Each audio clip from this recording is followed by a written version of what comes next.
കേട്ട് കഴിഞ്ഞപ്പോ മിണ്ടാണ്ടിരിക്കാൻ തോന്നിയില്ല. ഞാനൊന്നൊരു റിവ്യൂ കാണാനിടയെ. റിവ്യൂല് ആള് പറയുന്നത് ഫ്രണ്ട്ഷിപ്പ് കാണാനല്ല ഞങ്ങൾ ഇരിക്കുന്നത്. ഓഫ് കോഴ്സ് നിങ്ങൾ ഫ്രണ്ട്ഷിപ്പ് കാണാനല്ല ഇരിക്കുന്നത്. ബിഗ് ബോസ് എന്ന് പറഞ്ഞാൽ നിങ്ങൾ എല്ലാവരും മനസ്സിൽ വിചാരിച്ചു വെച്ചിരിക്കുന്നത് വെട്ടിക്കുത്തും ബാക്ക് സ്റ്റാബും കുത്തിത്തിരിപ്പും പ്രശ്നങ്ങളും ലൈക്കിനോ ആര് കരഞ്ഞാലും എന്താണെങ്കിലും ഇമോഷൻസിനൊക്കെ പുല്ല് വില കൊടുക്കുന്ന രീതിയിൽ ഇങ്ങനെ ഫൈറ്റ് ചെയ്ത് കട്ടക്കി നിൽക്കുന്ന ആ ഒരു ഫുൾ ഓൺ പവറിൽ നിൽക്കുന്ന ഒരു സംഭവമാണ് റിയാലിറ്റി ഷോ എന്നുള്ള ഒരു വൈബും.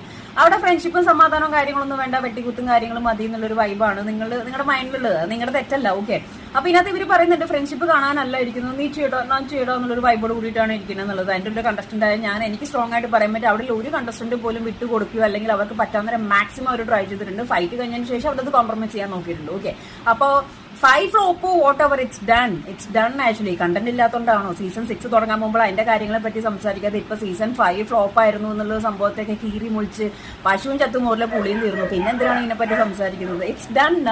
Gonna start season 6.